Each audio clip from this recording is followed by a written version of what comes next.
Geret Tchouva, prenons aujourd'hui le Perek He, page 190, au milieu de la page après la parenthèse, les Zéou Inyan Akaret.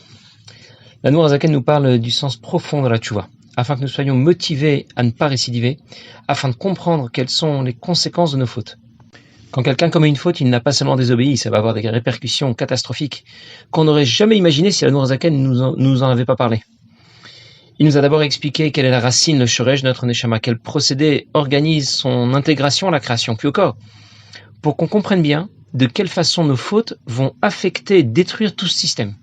Qui commet une faute? Le corps, bien sûr, mais la neshama qui l'accompagne, bien sûr. Et la neshama n'est pas seule, elle est profondément liée à Dieu. Et c'est à la fois le corps, la neshama et Dieu lui-même, à un certain niveau, bien sûr, qui vont être touchés par nos fautes, qui vont subir les conséquences de nos fautes.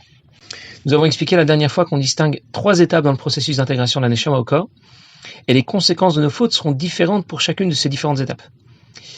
La première étape, c'est la neshama à son shoresh, à sa racine, à sa source. C'est une partie du Shem Hashem, des 4 lettres du nom de Dieu, Chelek mi Shem Hashem. On y retrouve un copier-coller presque parfait du divin. On l'a appelé le souffle profond d'Akadosh Baruch Hu. Ce shoresh, cette racine, est intouchable. Elle ne subit pas les conséquences de nos fautes.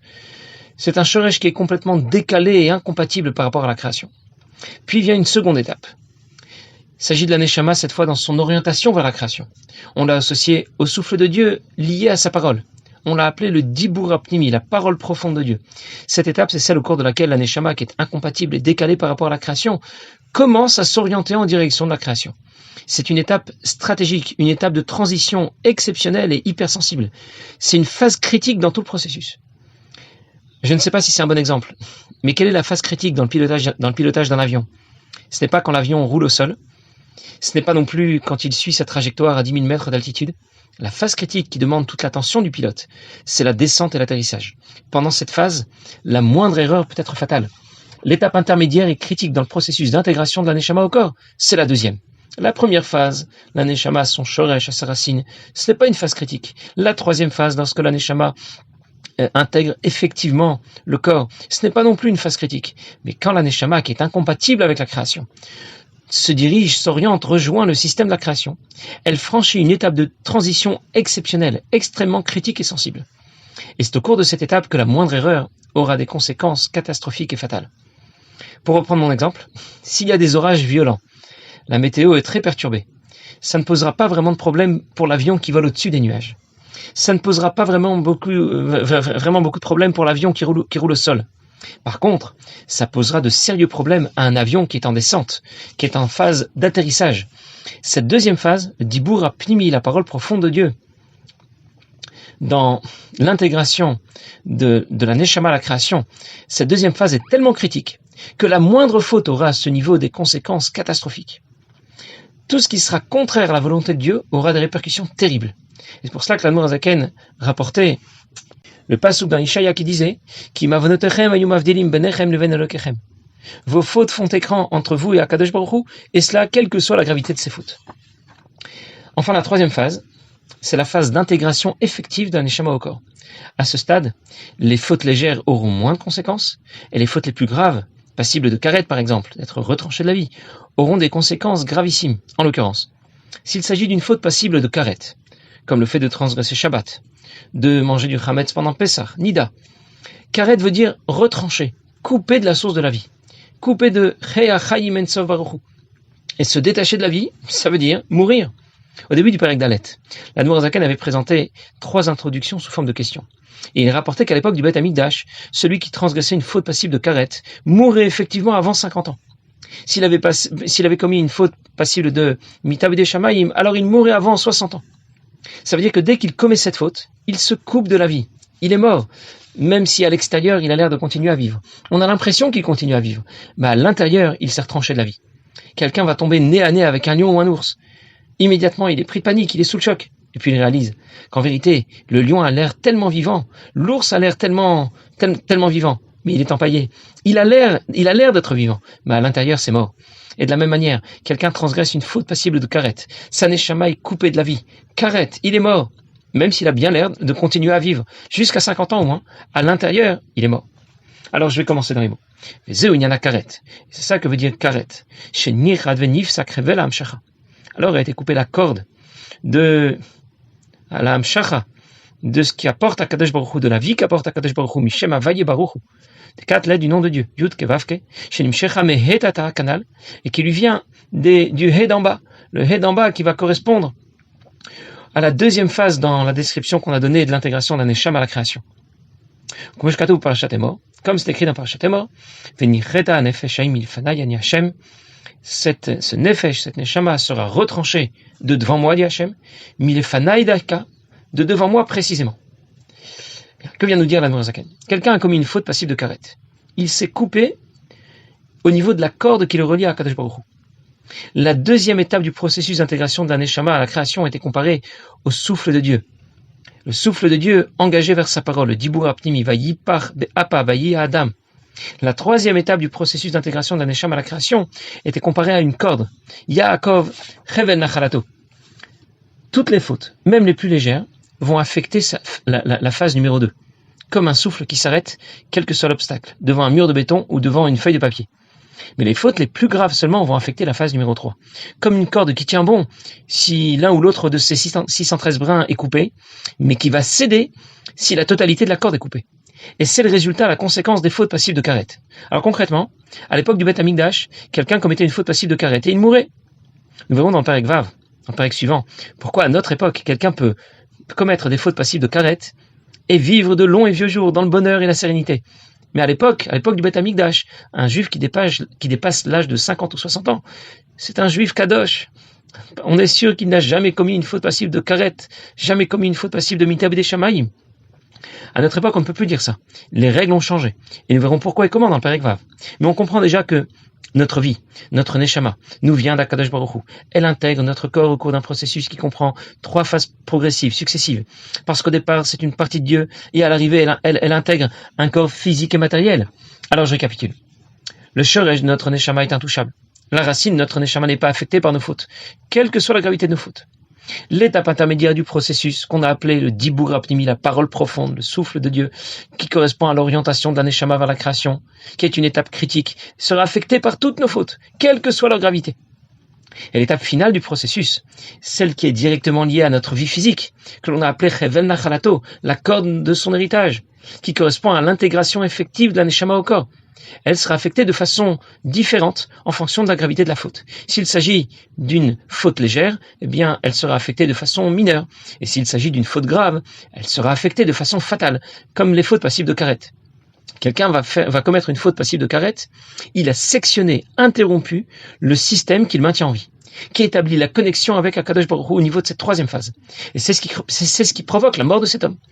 Mais la connexion avec Akadosh Baruch Hu est maintenue au niveau de la première phase, à son shoresh, à sa racine. Le pasuk précise que les fautes passives de karet vont provoquer Venicheta Milfanai, disait l'Admor Zaken. Il sera retranché de devant moi, ça veut dire être coupé du plus profond du divin. Milfanai, ça veut dire, Milfanai c'est Milachon Pnimiyut, du plus profond du divin. Ça veut dire que la Neshama a été déconnectée de son shoresh, de sa racine spirituelle, qui est profondément liée à Dieu, et qui est désignée dans le pasuk par le mot Milfanai. Le lien avec Dieu disparaît. C'est le seul système fonctionnel à l'époque du Beth Amikdash pour apporter la vie, et donc c'est pour ça que celui qui perd ce lien avec Akadosh Baruch Hu va mourir. C'est un monde de Kedusha, et c'est pour ça que c'est le seul système vital fonctionnel. Dans ce cas, celui qui transgresse une faute passive de karet va mourir effectivement. Encore une fois, nous le verrons plus tard, mais dans le Perek Vav, l'Admor Zaken va expliquer qu'après l'époque du Beth Amikdash, c'est un monde différent qui se met en place, qui n'est plus un monde de Kedusha uniquement, un monde dans lequel les clipotes vont prendre place, ce qui est opposé à la Kedusha. Et ce système le système des clipotes sera l'autre système vital, opposé à la Kedusha, qui va prendre le relais pour apporter la vie à ceux qui commettent ce genre de fautes. Par contre, s'il s'agit de fautes qui sont moins graves, ou bishar averot shen ben karet, s'il s'agit de fautes qui ne sont pas passibles de karet, à kol panim en pogmin anefesh kanoda, elles vont au moins affecter la neshama. Je vais tout de suite revenir sur le mot pogem ou pgam, ou milashon. Admor Zaken précise qu'est-ce que ça veut dire un pgam. J'ai traduit, ça va affecter la neshama, mais ça vient du mot pgimat à sakin, du couteau qui va couper. L'Admor Zaken vient nous dire que les fautes qui ne sont pas passibles de karet auront des conséquences majeures au niveau de la phase numéro 2 du processus d'intégration d'un neshama, qui est extrêmement sensible et critique, la moindre faute, mais des conséquences limitées au niveau de la phase numéro 3, qu'on a appelée Chevel Nachalato. Et c'est cette phase qui reste primordiale en ce qui concerne la vie physique, celle de l'intégration effective de la Neshama au corps. Cette étape qui est comparée à une corde. Yaakov Revel Nachalato. Chaque faute légère va briser l'un des 613 brins de cette corde. Et a priori, elle n'est pas complètement coupée. Juste entre parenthèses. L'Admour HaZaken nous expliquera plus tard que lorsque quelqu'un répète de nombreuses fois la même faute, même s'il s'agit d'une faute légère, eh bien ça aura, au final, les mêmes conséquences que s'il avait transgressé une faute passible de karet. Parce qu'à force de répéter de petites incisions, à la fin, la corde tout entière va se casser. Si quelqu'un met un rideau opaque devant sa fenêtre, ou bien s'il met des dizaines et des centaines de voiles fins et plus légers, il obtiendra le même résultat. La pièce sera plongée dans le noir de la même manière. Que ce soit le résultat d'un seul rideau opaque ou d'une centaine de voiles bien légers et transparents. De la même manière, celui qui commet régulièrement une faute légère, il a l'impression que ce qu'il a fait est presque devenu permis, et donc il va récidiver tellement de fois que ça aurait les mêmes conséquences qu'une faute qui sera passible de karet. On a donc bien compris pourquoi à l'époque du Beth Amikdash, quelqu'un commet une faute passible de karet, et il mourrait effectivement parce qu'il coupe la corde de l'amshacha, de la vie que lui apporte Akadosh Baruch Hu. La troisième étape du processus d'intégration de la Neshama a été interrompue par cette faute passible de karet. Et s'il s'agit de fautes plus légères, alors cette troisième étape, qui est comparée à une corde, a été sectionnée partiellement. L'Admour HaZaken parle de pgam. Il précise, il s'agit de pgimat à sakin, d'une coupe réalisée au couteau. Pourquoi l'Admour HaZaken donne cette précision? Parce que le mot pgam peut avoir un autre sens. Dans les règles de kashrut, on le rapporte aussi, dans le cas par exemple où une mouche va tomber dans un verre de café. Bien sûr, on retire la mouche, on n'a pas le droit de la consommer. Mais est-ce que j'ai le droit de boire le café dans lequel la mouche est tombée, dans lequel la mouche est morte? Finalement, elle a été un peu cuite dans le verre de café bouillant. Alors, on peut garder le café ou on peut boire le café? Et la halakha dit que oui, on peut le boire. On peut garder ce verre de café. Pourquoi? Parce que ça donne un goût, c'est vrai, mais qui n'est pas un bon goût. C'est ce qu'on appelle noten tam livgam. Le même mot, pgam. C'est le même mot qui est utilisé pour parler de ce que la mouche a apporté au café. Un mauvais goût, bien sûr. Mais cette fois, le mot pgam signifie ce qui a été apporté. Pour cette raison que l'Admour HaZaken précise qu'ici, le mot pgam ne signifie pas ce qui a été apporté par nos fautes, parce que les fautes ne nous apportent rien. Elles nous apportent quoi? Elles nous apportent rien du tout. Elles n'ont fait que couper et détruire le système. Et c'est pour ça qu'il précise que le mot pgam ici est utilisé par rapport à pgimat à sakin, à la coupe d'un couteau. Vehu al derech mashal. Et il reprend l'exemple que j'ai déjà introduit. Chevel av shazum itaria kravalim takim, d'une corde composée de 613 fils, 613 brins de corde. Kacha chevel amshacha anal kalul mitariag mitzvot, et de la même manière, la corde qui relie notre neshama à Kadosh Baruch Hu est composée de 613 brins. Et quand l'une d'elles va se couper, quand il va transgresser l'une de ses fautes, eh bien l'une d'elles va se couper. Ça veut dire que la corde de l'amshach à Yaakov Reven Nachalato, la troisième étape du processus d'intégration d'un neshama au corps, va être affaiblie à chaque fois qu'on commet une faute légère, mais va être entièrement sectionnée quand on commet une faute passible de karet. Cette corde est composée de 613 fils qui correspondent aux 613 mitzvot. Pourtant, il y a plus de 400 mitzvot, je ne sais plus le nombre exact, mais plus de 400 mitzvot qui ne sont plus d'actualité.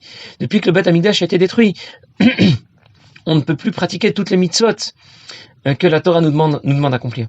Et il y en a d'autres qui ne concernent que les Kohanim, d'autres qui ne vont concerner que le roi, d'autres qui vont concerner les Dayanim ou les femmes.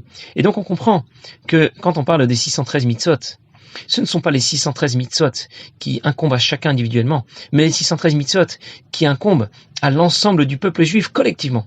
Et on comprend donc que cette corde qui relie notre neshama à Kadosh Baruch Hu n'est pas une corde individuelle pour chacun, mais une corde collective pour tout le monde. C'est une corde commune.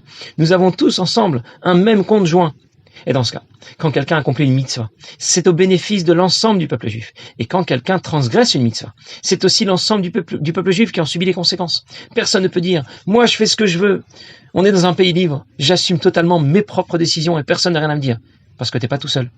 Ton comportement a des répercussions bien au-delà de ce que tu imagines. Et peu importe si ton mauvais geste était volontaire ou involontaire, les conséquences sont les mêmes. La corde de l'amshacha qui relie les Bnei Israël à Kadosh Baruch Hu a été sectionnée partiellement ou totalement pour l'ensemble de la communauté. Si un pilote fait une erreur humaine, il crache son avion, il y a 230 morts. Si un pilote qui est aux commandes de son avion fait une tentative de suicide, il crache aussi son avion, il y a aussi 230 morts. Peu importe si le crash était volontaire ou involontaire, la conséquence, c'est la même. Il y a eu 230 morts. Alors si la corde de la Hamshacha a été sectionnée, comment il peut continuer à vivre au moins jusqu'à 50 ans? Et l'Admour Zaken va évoquer cette question sans la poser clairement, et il va y répondre. Parce qu'il reste tout de même en lui, quand la corde, l'Amshach a été coupée, eh bien il reste encore en lui la trace qu'a laissée l'âme divine qui venait apporter au corps l'énergie, la vie dont il avait besoin pour fonctionner. Alors il pourra vivre jusqu'à, au maximum, 50 ou 60 ans, selon qu'il ait commis une faute passible de karet, ou de mita b'idei shamayim, exécution par le ciel. Entre parenthèses, dans Rizal c'est écrit que il y a une certaine énergie makif qui est au-dessus de lui, qui vient lui apporter l'énergie dont il a besoin. Il apporte de l'énergie, c'est vrai, mais c'est une énergie spirituelle et qui n'est pas en rapport avec la vie physique. Et c'est en tout cas ce qu'il va pouvoir obtenir jusqu'à 50 ans, ou ce qui va être à considérer à notre époque, comme on va voir dans le pérec suivant. Ça veut dire que si quelqu'un commet une faute passible de karet, il devrait mourir immédiatement. La corde de Hamshach a été sectionnée. Et il continue à vivre jusqu'à 50 ans maximum. Pourquoi ? Il continue à vivre, c'est vrai, mais comme un pantin. Comme un animal empaillé dont on a parlé tout à l'heure. On a vraiment l'impression qu'il est vivant, mais il est déjà mort. Il en a déjà plus pour longtemps. Quand on coupe la tête d'une poule, il arrive parfois qu'elle continue à bouger, elle continue à se déplacer, mais pas pour très longtemps. Quelqu'un a commis une faute passive de karet, il a l'air toujours vivant, mais il est en attente de la mort. Et il vivra jusqu'à 50 ans maximum, jusqu'à 60 ans, grâce aux vestiges, à la trace qu'a laissé son Nefesh Elokit. Le Rizal rapporte qu'il y a une forme d'énergie qui continuerait à alimenter le système, une énergie qui lui est transmise sans contact, makif, parce que le câble a été sectionné. Mais cette énergie n'est pas liée à la vie physique, il s'agit d'une énergie spirituelle qui n'est pas liée à la vie physique. Et si jusqu'ici l'Admour Zaken nous a expliqué comment fonctionne le système à l'époque du Beth Amikdash, de quelle manière nos fautes vont affecter ou détruire ce système, eh bien dans le Pérek Vav, l'Admour Zaken va nous expliquer comment fonctionne le système après la destruction du Beth Amikdash. Les clipotes vont prendre le relais de ce système pour apporter la vie à l'homme. Alors il nous faudra choisir à quel système rejoindre, à quel système se connecter, à celui de la Gdusha ou bien à celui des clipotes. Mais nous verrons ça la prochaine fois. Bezrat Hashem. Passez une bonne journée.